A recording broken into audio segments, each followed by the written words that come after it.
Suallerin esas var. Bir yılda var yaptık.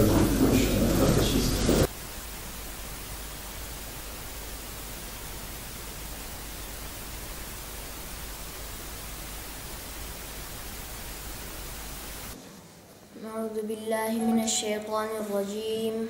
Bismillahirrahmanirrahim. Elif lam mim. Zalikel kitabu la raybe fih. Huden lil muttaqin.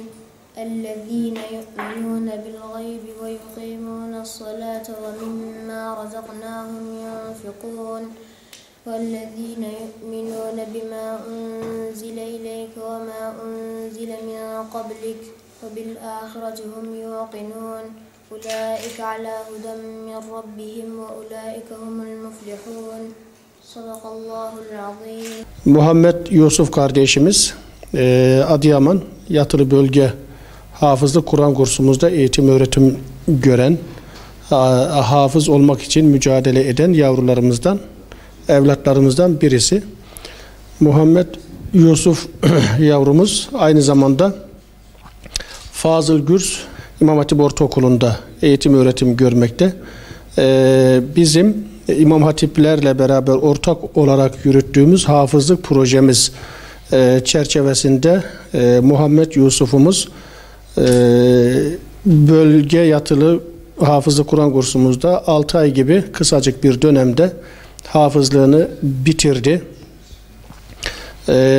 Fahri hocamızın riyasetinde biz özellikle hem bu Muhammed Yusuf'umuzun hafız olmasına vesile olan katkılar sunan hem öğretmenine hem kursumuzun yöneticisi Ömer hocamıza aynı zamanda akademik yönünde ikmal etmek için devam ettiği Fazıl Gürs İmam Hatip Ortaokulumuza, Sayın Müdürümüze, Yakup hocamıza şükranlarımızı arz ediyoruz.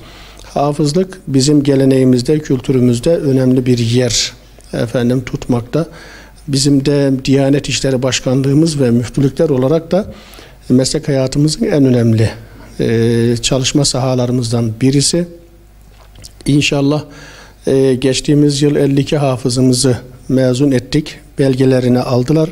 İcazet merasimlerini yaptık. İnşallah bu yılda yine bir o kadar belki daha fazla sayıya inşallah icazetlerini vereceğiz, programlarını yapacağız.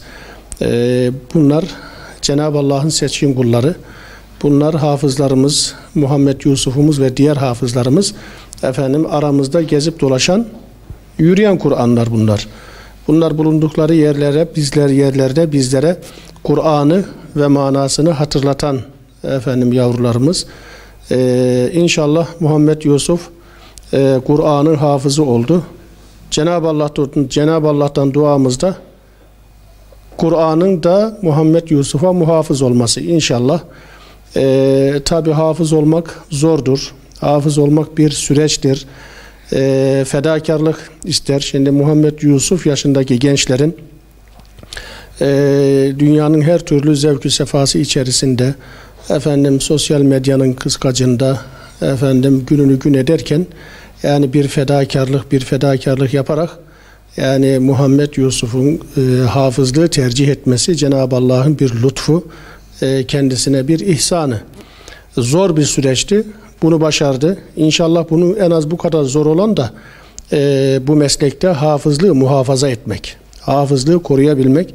İnşallah Cenab-ı Allah'tan duamız Muhammed Yusuf'umuzu ömrü boyunca şu ilk tazeliği gibi Kur'an-ı Kerim hıfzını muhafaza edip inşallah Adıyaman'da hatimler, teravihler kıldırdığı günleri de hep beraber görmeyi Cenab-ı Allah bizlere nasip eylesin. 11 yaşındayım.